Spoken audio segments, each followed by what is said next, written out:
오늘 이 자리에 함께 하신 모든 분들을 사랑하고 축복합니다. 갑자기 날씨가 쎄해졌네요. 그죠? 보니까 내일은 보니까 영하 14도까지 내려간다라는 그런 기록이 있는데 뭐 겨울이 쉽게 물러가겠습니까? 거기다가 또 보니까 이게 코로나 확진자가 5만에서 9만, 내일은 보니까 10만이 될 것 같아. 참 여러 가지 상황이 뭐 아까도 제 아내하고 밥을 먹다가 갑자기 그냥 기분이 이상하다고, 그냥 기분이 안 좋다고 그런 얘기를 했는데, 우리 사람이 그렇잖아요. 이 날씨나 환경의 영향을 참 많이 받잖아요. 이유 없이 슬프고 이유 없이 우울하고, 그게 사실 이유가 없는 게 아니라 하나님이 만드신 이 세상의 원리가 아닐까 생각이 되고, 또 아마 이 시간에 지금 직접 나와서 예배하는 우리 사랑하는 가족들을 축복하고, 아마 못 나오신 분들은 지금 영상을 통해서 함께 예배하고 있으리라 믿습니다. 모든 분들에게 다시 한번 하나님의 위로와 능력이 함께 하시길 축복합니다. 각 나라마다 법이 있습니다. 미국 법이 있고요. 우리 대한민국은 대한민국 헌법이 있지요. 그리고 우리는 그리스도인입니다. 우리는 이 세상에는 그런 각자의 육체적인 나라가 있지만 우리는 영적으로 우리가 속한 나라가 있지요. 우리는 어디 백성입니까? 어디 국민입니까? 천국 백성이다. 그렇다면 천국 백성으로서 살아가야 될 법이 있지요. 천국 백성으로서 살아가야 될 법, 삶의 원리, 삶의 원칙을 알려주는 그러한 책이 있는데, 그게 바로 성경이지요. 그래서 성경에서 계명, 율법이란 말이 나오지 않습니까? 우리 감리교를 창시하신 요한 웨슬리 목사님이, 그 요한 웨슬리 목사님의 별명이 하나 있었는데, 그게 호모 우리우스 리브리, 한 책의 사람이란 별명을 가지고 있었어요. 즉 그리스도인은 한 책의 사람이에요. 성경의 사람이죠. 이 성경이 우리 신앙의 원칙이고, 뭐 시편에도 119편도 있지만 주의 말씀은 내 발의 등이고 내 길의 빛이다라는 말은, 결국 우리의 모든 신앙에는 그리스도인은 천국 백성의 헌법은 뭐냐? 그것은 하나님의 말씀이고 계명이고 율법인 것이지요. 근데 이 하나님의 말씀에 이 성경 66권을 우리가 가지고 있지만, 성경 66권의 가장 율법과 계명의 핵심을 이루는 그런 내용이 있어요. 오늘 우리가 새벽에 그 내용을 봤는데, 바로 출애굽기 19장에 등장하는 뭐죠? 십계명. 이 하나님께서 선민 이스라엘 백성들에게 주셨던 이 십계명이 우리 모든 그리스도인들이 살아가는 삶의 원리와 원칙의 근본이에요. 그래서 성경의 모든 원칙들은 사실 십계명으로 출발한 것이고, 유대인들은 그 십계명을 중심으로 한 모세오경, 창세기, 출애굽기, 레위기, 민수기, 신명기 5개의 모세오경을 율법서라 정해놓고 거기서 법을 추출해냈어요. 우리 하나님의 선민이 지켜야 될 법은 이거다. 그래서 유대인들이 뽑아낸 법이 몇 개냐면 613개. 뭐뭐 하지 마라 라고 하는 게 365개고, 뭐 해라 라는 게 248가지다. 뭐 이렇게 이제 분석을 하게 되는데요. 이 십계명, 이 십계명이 바로 우리 그리스도인들, 우리 하나님의 백성들의 삶의 원리와 원칙이 있단 말이죠. 10가지의 목록, 뭐 첫째 목록은 뭐고 둘째 목록은 뭐고, 이런 어떤 목록이 중요한 것이 아니라 이 십계명을 통해서 그 십계명 안에 바로 하나님의 마음이 깃들어 있고 하나님의 정신이 깃들어 있고, 그리고 우리 그리스도인들이 살아가야 될 그런 방향이 그 십계명 안에 깃들어져 있어요. 그렇다면 다시 이렇게 질문할 수 있겠어요. 십계명이 얘기하고 있는 주제는 무엇일까요? 십계명이 얘기하고 있는 우리 그리스도인의 삶의 방향은 무엇일까요? 그래서 이 신약성경에 보면, 마가복음에 보면 유대인의 한 서기관이, 성경을 공부한 학자인데 그 서기관이 예수님께 찾아와서 이런 질문을 해요. 우리 마가복음 12장 28절입니다. 시작. 서기관 중 한 사람이 그들이 변론하는 것을 듣고 예수께서 잘 대답하신 줄을 알고 나와서 묻되, 모든 계명 중에 첫째가 무엇입니까? 라고 묻습니다. 이것이 우리식으로 바꾸면, 예수님, 성경이 우리에게 말씀하시는 그런 제일 되는 계명이 무엇입니까? 라는 거예요. 그것에 대해서 예수님이 답을 해주시는데, 예수님이 주신 답이 오늘 우리에게, 그리고 오고 오는 모든 세대의 교회에게 영원한 진리가 되어서 우리가 절대 잊지 말아야 될 아주 중요한 영적인 영원한 진리를 우리에게 제시해주고 계시지요. 우리 29절이에요. 시작. 예수께서 대답하실 때 첫째는 이것이니 이스라엘아 들으라, 주 곧 우리 하나님은 유일한 주시라 그랬어요. 30절입니다. 내 마음을 다하고 목숨을 다하고 뜻을 다하고 힘을 다하여 주 너의 하나님을 사랑하라. 첫 번째, 모든 계명, 즉 성경 십계명을 통해서 주시는 지금 이 서기관이 말하고 있는 계명은 사실 십계명을 지금 중심으로 얘기하는 건데, 여기서 지금 말씀하신 예수님이 주 너희 하나님을 마음과 목숨과 뜻을 다해 힘을 다해 사랑하라 하였을 때에, 이것은 바로 무엇이냐? 십계명의 1계명부터 4계명을 요약하신 거예요. 십계명은 크게 두 부분으로 나누죠. 1계명부터 4계명은 누구에 대한 법? 하나님에 대한 관계를 말하는 거예요. 5계명부터 10계명까지는 누구에 대한 관계? 이웃에 대하여서 이웃과의 관계를 얘기하는 것이거든요. 그래서 이 십계명에 대해서 요약해 주시는 거예요. 주 너의 하나님을 사랑하라. 결국은 1계명부터 4계명을 요약하고 이거를 이제 썸머리 하신 것이죠. 그러면서 두 번째로 31절 말씀하시죠. 시작. 둘째는 이것이니 내 이웃을 내 자신과 같이 사랑하라 하신 것이라, 이보다 더 큰 계명이 없다. 결국 여기서 두 가지, 주 너의 하나님을 사랑하라, 이웃을 사랑하라 라고 말씀하셨는데, 이것을 다시 합하면 결국 십계명, 또 하나님의 모든 계명, 하나님의 성경 말씀, 성경 66권이 우리에게 무엇을 말씀하시는지 정확하게 우리가 여기서 도출해낼 수 있어요. 주제가 뭐예요? 십계명의 주제는 사랑이다. 사랑이다. 이제 지난 토요일에 이 대전 서남 지방 이제 과정고시라는 것이 있어요. 즉 우리 장로님, 이번에 우리 송남수 장로님이 이제 3년의 과정을 마치고 이번 26일 날 토요일 날 이제 지방회라는 걸 사는데, 거기서 이제 장로 안수를 받으시거든요. 3년을 공부를 하고 패스를 해야 또 장로 안수 받을 수 있어요. 그래서 이제 제가 이제 이번에 담당한 것은 이번에 처음 장로님으로 피택되신 지방에 7분의 장로님들을 모시고 이제 교육을 했는데, 제가 맡은 강의가 뭐냐면 구약과 신약 개론이에요. 구약 신약 개론. 그걸 갖다 1시간에 강의한다는 것 자체가 좀 어불성설이긴 하지만, 그래서 그 강의를 준비하면서 이렇게 정리를 하면서 제가 이런 질문을 제 스스로에게 했어요. 성경이 우리에게 말하는 주제가 무엇인가? 제가 말씀드렸던 거예요. 그래서 제가 장로님들한테 이런 말씀을 드렸어요. 우리 장로님들이 이제 처음 장로님으로 피택되신 우리 7분의 장로님들, 앞으로 사랑이 넘치는, 사랑이 충만한 장로님들이 되시길 축복합니다 라고 그렇게 강의를 제가 마쳤습니다. 여러분, 그렇습니다. 모든 성경 66권, 그리고 이 하나님의 말씀이, 계명이, 율법이 우리에게 요구하는 우리 그리스도인의 삶의 원칙은, 정확하게 그 삶의 원칙은 뭐다?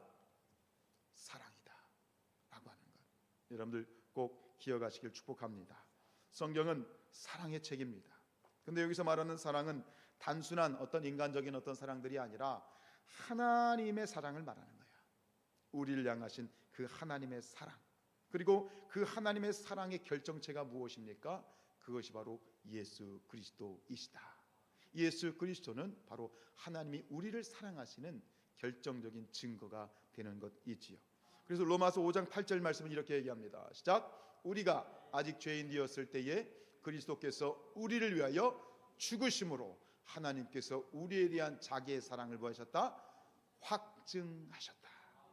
여러분, 성경을 보시면서 앞으로 우리가 평생 하나님 말씀 보고 성경을 읽고 또 설교를 들어야 되지만, 어떤 설교를 듣든 말씀을 읽든 말씀을 묵상하든, 여기서 우리가 놓치지 말아야 되는 게 무엇이냐면 성경 66권을 통해서 그 속에서, 모든 성경 속에서 하나님의 사랑을 확인하시길 축복합니다. 나를 향하신 그 하나님의 사랑을 발견하시길 축복합니다. 그리고 그 하나님의 사랑이 우리에게 임하신 입 바른 소리로 말로 사랑하는 것이 아니라 자기 목숨보다 더 생명보다 귀한 하나밖에 없는 아들 독생자를 우리에게 주셨던 그 예수님을 통해서 다시 한번 하나님의 사랑과 예수 그리스도께서 우리를 사랑하시는 그 사랑을 순간순간마다 확인하는 그런 저와 여러분들이 되어질 수 있기를 주님의 이름으로 축복합니다. 우리가 고린도전서 13장 오늘 마치려고 하는데요, 우리가 계속 얘기를 했던 것처럼 이 고린도전서 13장 1절로 3절은 사랑의 어떤 특징이죠? 사랑의 필수성, 사랑이 없으면 아무것도 아니다. 그리고 4절로 7절에서는 사랑의 특징, 사랑의 특성에 대해서 얘기를 했다면, 오늘 이제 마지막으로 우리가 보게 되는 이 본문 13장 8절로 13절이 얘기하는 건 뭐냐면 사랑의 영원성에 대해서 얘기를 해주고 있어요. 사랑은 뭐하다? 영원한 것이다 라고 하는 것이죠.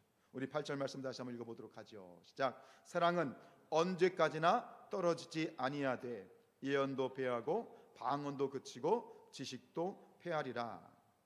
사랑은 언제까지나 떨어지지 아니한다라고 번역되어 있는데, 이 언제까지나 떨어지지 아니한다는 말은 뭐냐면 사랑은 사라지지 않는다, 없어지지 않는다는 뜻이에요.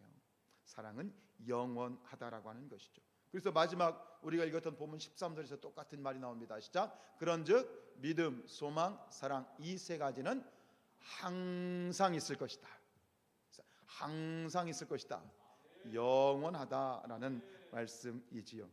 여러분, 상황과 환경에 따라서 이 만약에 변한다면 그 변하는 것은 그러한 사랑은 더 이상 사랑이 아닌 것이죠. 사랑은 영원한 것이다. 근데 이 세상 가운데 이런 변하지 않는 사랑이 있나요? 이 세상이 변하지 않는 사랑을 여러분들 보셨어요? 이 세상이 변하지 않는 사랑은 없어요. 그래서 결국 여기서 말하는 이 영원한 사랑은 누구의 사랑을 얘기하는 것이다? 하나님의 사랑, 우리를 향하신, 저와 우리를 향하신 하나님의 사랑에 대해서 얘기하는 것이죠. 여러분, 사랑에는 그렇습니다. 부모의 사랑도 정말 중마고와 같은 그러한 친구의 사랑도, 남녀의 사랑도, 부부의 사랑도 결국은 변하는 것이지요. 이 세상이 변하지 않는 것은 없어요. 그러나 변하지 않는 사랑이 있으니 그 사랑이 결국 하나님의 사랑이다. 여러분, 우리는 그런 사랑을 받은 존재들이에요. 세상의 수많은 인간적인 사랑, 인간적인 관계 속에서 일어나는 그런 사랑들로 우리는 그 사랑의 끝은 상처고 아픔이고 고통만이 많이 남지만, 그러나 결국 우리에게 진실한 사랑이 있으니, 변하지 않는 사랑이 있으니, 영원한 사랑이 있으니 그 사랑은 하나님의 사랑이다. 그 영원한 하나님의 사랑을 받은 그 사랑을 안에 있는 저와 여러분은 참 복된 자들이다 라고 말씀드리고 싶어요. 여러분, 하나님의 사랑에는 수명이 없습니다. 하나님의 사랑은 영원한 것이지요. 그것을 사도 바울은 이렇게 얘기합니다. 로마서 8장 38절입니다. 시작. 내가 확신하노니 사망이나 생명이나 천사들이나 권세자들이나 현재일이나 장래일이나 능력이나 39절 높음이나 깊음이나 다른 어떤 피조물이라도 우리 주 그리스도 예수 안에 있는 하나님의 사랑에서 끊을 수 없느니라. 우리는 이런 사랑을 받은 존재들이에요. 이 사랑을 확인하는 순간 마음속에 그랬군요. 하나님 저를 이렇게 사랑하셨군요. 저를 이렇게 기다리셨군요. 저를 이렇게 인도하셨군요. 그 감격을 가지게 되면 세상에 두려울 것이 없고, 세상에 무서울 것이 없고, 세상에 말이죠 감당하지 못할 것이 없는 거예요. 하나님의 사랑이면 충분한 그런 저와 여러분들이 되었으면 좋겠어요. 그래서 37절에서 앞에서 이렇게 얘기하죠. 시작. 이 모든 일에 우리를 사랑하시는 이로 말미암아 우리가 넉넉히 승리하느니라. 그 사랑이 이미 우리 안에 있는 거예요. 지난주에 말씀드린 것처럼 기억나시죠? 앞으로 우리가 하나님께서 우리를 더 사랑하실까요? 하나님께서 우리를 더 사랑하실까요? 아니라고 말씀드렸죠. 왜요? 이미 하나님이 우리에게 주시고 있는 사랑이 완벽한 사랑이기 때문에 더 이상의 사랑을 주실 수 없어요. 이 사랑이 완벽한 사랑이거든요. 그 사랑을 간직하시길 축복합니다. 깨닫기를 축복합니다. 믿으십시오. 그 사랑이 나를 향해 있다. 지금도 나는 그런 사랑을 받고 있다라고 하는 것. 여러분, 세상에 대하여 주눅들지 마시기 바랍니다. 세상에 대하여 주눅들 필요가 없어요. 생명보다 귀한 독생자 예수 그리스도를 우리에게 보내주신 그 사랑이 있는데 우리에게 주시지 못할 것이 무엇이 있고 우리가 우리에게 아낄 것이 무엇이 있으시겠어요? 그 사랑 안에 있는 여러분들을 주님의 이름으로 축복합니다. 이것이 주님의 사랑이죠. 이것이 영원한 사랑이죠. 그런데 9절에 가서 이렇게 얘기합니다. 9절입니다. 시작. 우리는 부분적으로 알고 부분적으로 예언하니 10절 온전한 것이 올 때에는 부분적으로 하는 것이 패하리라라고 하는 것. 여기서 이 부분적으로라는 말은 뭐냐면 부족하다는 것이죠. 미성숙하다라고 하는 거예요. 그런데 여기서 부분적으로라고 하는 이 표현을 하고 있는 이유는 사도 바울이 지금 1차적으로는 이 고린도 교인들의 미성숙함과 그들의 부족함을 책망하는 내용이에요. 그런데 이 책망은 1차적으로는 고린도 교인들에 대한 책망이지만 더 나아가서 지금 우리에게 주는 책망이세요. 우리에게 주는 책망이에요. 무슨 얘기냐? 이게 지금 고린도 교인들이 경험하고 있는 은사, 영적인 체험, 예언, 방언 이런 것들에 지나치게 집착하면서 결국 정말로 중요한 것이 무엇인지, 영원한 것이 무엇인지, 정말로 중요한 본질적인 영원한 것을 붙들지 못하고 비본질적인 것들을 붙들면서 중요하지 않은 것을 붙들면서 결국 하나님의 마음을 아프게 하고 있는 거예요. 정말 중요한 것이 무엇이다? 성경이 우리에게 요구하는 것이 무엇이다? 하나님이 우리에게 요구하는 것이 무엇이다? 하나님께서는 우리에게 어떤 삶을 살기를 원하신다? 한마디로 말하면 어떤 삶? 서로 사랑하라는 것이죠. 사랑이 중요하다. 이게 본질이에요. 그런데 그 본질을 보지 못하고 그들이 지금 경험하고 있는 이 은사나 예언과 같은 그런 것들에 집착을 하고 있는 거예요. 이제 목회자들끼리 하는 이야기인데요. 성도들 중에 무서운 분들이 있어요. 정말 무서운 분들이 있는데 어떤 분들이 무서운 분들이냐면 마치 모든 것을 다 아는 것처럼 말하는 분들이 있어요. 하나님을 본인이 다 알아. 하나님은 이런 분이셔. 그러면서 하나님에 대해서 다 아는 것 같이 아주 자신 있게, 자신 있는 건 좋은데 다 아는 것 같이 얘기하는 분들이 있어요. 또 어떤 분들이 있냐면 어떤 목사님에 대해서 그 목사님이 하는 설교 한 편, 두 편 듣고 그 목사님에 대해서 다 아는 것처럼 얘기하는 분들이 있어요. 무서운 분들이에요. 굉장히 무서운 그런 분들이에요. 지금 이 고린도 교인들이 바로 그런 거예요. 은사를 체험했어요. 이전에 경험하지 못한 특별한 방언이라든가 예언이라든가 다양한 은사들이 나타났어요.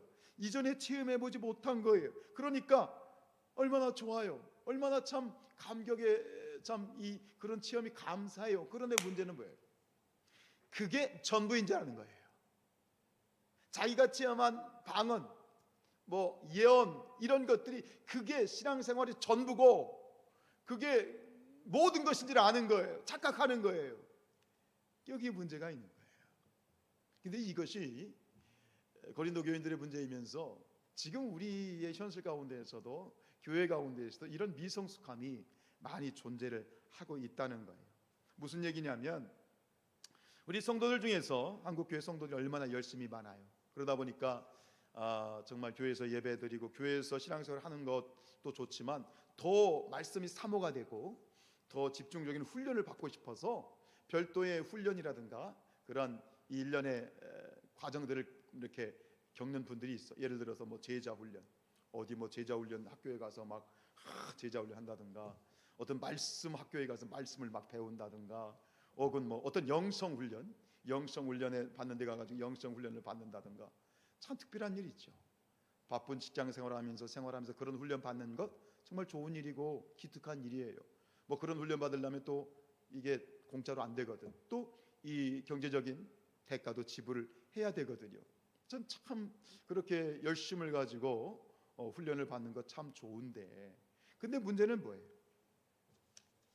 똑같아요. 문제는 뭐예요? 그게 전부인 줄 아는 거야. 거기에서 문제가 생기게 되는 거예요. 오히려 그것이 그런 경험을 통해서 마치 내가 이걸 했기 때문에 마치 신앙생활을, 내가 신앙의 훈련을 다 마스터한 것처럼 착각을 하는 거예요. 그게 전부인 줄 알고 결국 영적인 시야가 좁아지는 거예요. 이게 전부인 거야. 이거 아니면 안 되는 것처럼 너무 거기에 이 올인을 하는 그런 경향들이 있고, 그런 훈련을 경험하지 못한 분들에 대해서 너는 나보다 한 수 밑에다 뭐 이렇게 또 깔보는 그런 교만이 생기는 그런 위험성이 있어요. 참 안타깝죠. 이것이 바로 고린도 교회가 직면했던 상황이고, 또 우리에게도 이런 모습이 있어요. 그런 어떤 이런 착각에 빠져 있는 전형적인 사람들이 누구냐면 바로 이단들이에요. 이단들이 가지고 있는 특징이 뭐예요? 기존의 교회들은 다 썩었어. 기성 교회에 있는 모든 목회자들은 다 사꾼 목자야.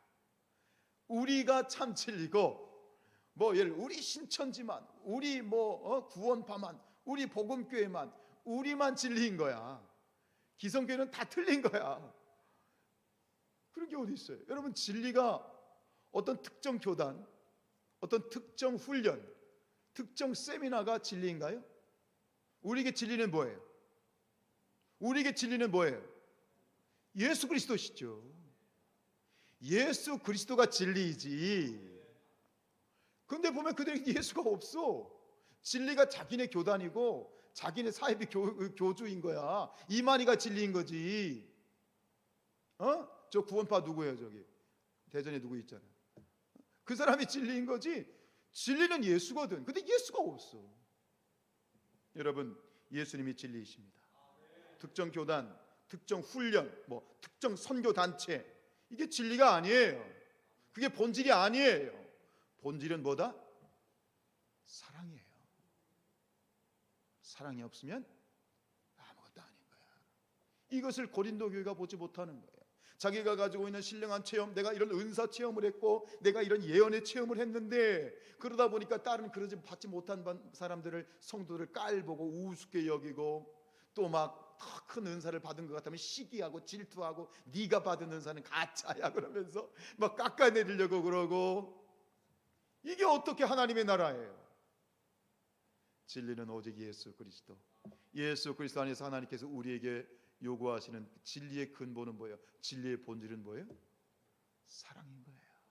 이것을 놓치지 말라고 지금 바울이 지금 이렇게 강조를 하고 있는 거예요. 이것을 분별하지 못해요. 이런 걸 뭐라고 말해요? 미성숙하다는 거예요. 미성숙하다. 마치 아이가 말이에요. 누가 과자 한 봉지 사줬어. 그 과자 한 봉지가 최고야. 이거 손에서 놓으면 죽는 거야. 그게 젊은 줄 알고 그냥 그것처럼 내가 경험한 어떤 것, 내가 배운 것 어떤 것, 내가 얻은 어떤 이것이 전부인 것처럼. 아니요. 우리에게 전부는 하나님이시고. 근데 이런 모습들이요, 이런 참 그런 모습을 보면 전 이렇게 보면 웃죠. 저 속으로 웃어요. 아이고 주여 불쌍히 여겨 주십시오 하죠. 근데 본인들은 그거 아니면 목숨을 거는 거예요. 미성숙함이죠. 그래서 사도 바울이 오늘 이렇게 얘기해요. 11절이에요. 시작. 내가 어렸을 때에는 말하는 것이 어린아이와 같고, 깨닫는 것이 어린아이와 같고, 생각하는 것이 어린아이와 같다가 장성한 사람이 되어서는 어린아이의 일을 버렸노라. 성숙함이죠. 여기서 계속 어린아이와 같다란 말이 3번, 어린아이란 말이 4번이 반복이 돼요. 여러분, 우리 안에 성숙함이란 무엇일까요? 신앙의 성숙함이란 무엇일까요? 그것은 많은 신앙적인 지식, 성경적인 지식, 영성 훈련을 많이 받아서 장성한 것이 아니에요. 신앙의 성숙함은 하나예요. 그 안에 얼마나 사랑이 충만하냐, 얼마나 그 안에 하나님의 사랑으로 가득 넘쳐 있느냐. 그냥 그 곁에 가기만 해도 사랑이 느껴지는 거야. 그분과 같이 차 한 잔만 마셔도 하나님의 사랑이 그냥 흘러 들어오는 거야. 그러니까 성숙한 사람이야. 그러니까 성숙한 신앙인인 것이죠. 오늘 사도 바울이 얘기하는 거예요. 어린아이와 같다. 너희가 참 어린아이와 같다. 엉뚱한 예언이나 은사나 방언이 그게 전부인 것 그것이 전부인 것처럼 그냥 손에 꽉 쥐고 안 놓으려고 하는 그런 너희의 모습이 참 어린아이 같아. 그게 아니야. 중요한 것은 그게 아니야. 중요한 것은 이것이야 라고 바울이 얘기하죠. 그런데 바울이 어떻게 이렇게 자신 있게 얘기할 수 있을까요? 바울은 봤어요. 무엇을? 주님이 오시는 날, 마지막 날에 남는 것을 봤어요. 분명히 얘기했죠. 사도행전에 보면 사도 바울은 삼층천에 다녀온 사람이에요. 삼층천은 뭐예요? 천국에 갔다 온 사람이에요. 바울은 봤어요. 예수님이 마지막 재림하시고 이 세상 마지막 끝날에 마지막에 무엇이 남는지를 보고 온 거예요. 그걸 보았으니, 그걸 경험했으니 지금 우물한 개구리처럼 별로 중요하지 않은 것에 목숨 걸고 있는 그 모습이 얼마나 유치하고 안타깝고 얼마나 마음이 아프겠어요. 그래서 이렇게 얘기하는 거예요. 우리 12절이에요. 시작. 우리가 지금은 희미하나 그때에는 얼굴과 얼굴을 대하여 볼 것이요 지금은 내가 부분적으로 아나 그때에는 주께서 나를 아신 것 같이 내가 온전히 알리라. 지금 여기 12절에서 무슨 얘기가 계속 반복이 돼요? 그때에는. 그때가 언제예요? 예수님이 오시는 날, 예수님이 다시 오시는 재림하시는 날, 이 세상 마지막 날, 그때는 너희가 반드시 알게 될 거야. 이 뭐야? 내가 이미 보았어. 나는 알고 있어. 나는 보았어. 근데 내가 본 것을 너희도 보게 될 거야. 그때 무엇이 남는지, 그때 정말 무엇이 중요한 것이었는지를 너희가 똑똑히 보게 될 거야. 근데 지금은 너희가 거울을 보는 것 같이 참 희미하게 보는구나. 보지 못하는구나. 왜? 근데 여기서 보면 거울을 대하여 보는 것 같이 희미하게 본다고 그랬잖아요. 이제 저는 처음에 이게 이해가 안 갔어요. 여러분, 거울을 보면 희미하게 보이나요? 어떻게 생각하세요? 요즘 거울을 보면 희미하게 보여요? 잘 보여요? 근데 왜 이걸 희미하게 보인다고 했을까? 참 이게 역사적인 배경이 있는 거예요. 여기서 말하는 이 거울은요, 지금 우리가 유리나 유리하고 뭐죠? 그 있죠, 그걸로 만들어진 그 거울이 아니라 청동 거울을 말하는 거예요. 이 시대는 유리 거울이 없었어요. 청동 거울 아시죠? 쇠 막 반질반질 닦아서 보이는 그 옛날 청동 시대 청동 거울. 그래 얼마나 안 보여 이게. 그걸 여러분들 상상하셔야 돼요. 그런 의미예요. 어쨌든간 잘 안 보인다는, 잘 모른다는 거야. 그러나 나는 보았어. 내가 삼층천에 올라가서 천국에 가서 보았어. 예수님이 다시 오실 날 이 땅에 무엇이 남는지, 마지막에 무엇이 영원한지, 무엇이 가장 중요한지 나는 보았어. 내가 본 것을 너희도 보게 될 것이야 라고 이렇게 자신 있게 지금 이야기를 해주고 있는 것이죠. 방언도 좋아, 예언도 좋아, 다 좋아. 은사 다 중요하지. 너희가 받은 신앙 훈련도 좋고, 너희의 배움도 좋고, 경험도 좋고, 이것도 다 좋아. 그러나 천국에서 영원히 빛나는 영원한 가치는 무엇이냐? 그것은 무엇이다? 사랑이다. 너희가 얼마나 하나님의 사랑을 믿고 그 사랑을 간직하였는지, 그리고 그 사랑을 또 얼마나 이웃을 위해서 베풀었는지, 마음과 뜻과 정성과 목숨을 다하여 하나님을 사랑하라. 그 사랑, 그리고 내 이웃을 내 몸과 같이 사랑하라. 그 사랑의 흔적만이 심판의 불을 통과하고 하나님 나라에 건너가게 되는 것이다 라는 말을 오늘 바울은 우리에게 얘기하죠. 그래서 마지막에 다시 이렇게 얘기합니다. 13절입니다. 시작. 그런즉 믿음, 소망, 사랑, 이 세 가지는 항상 있을 것인데 그 중에 제일은 사랑이라. 요즘 이 말씀을 묵상하고 또 책도 읽으면서 참 많은 도전을 주세요.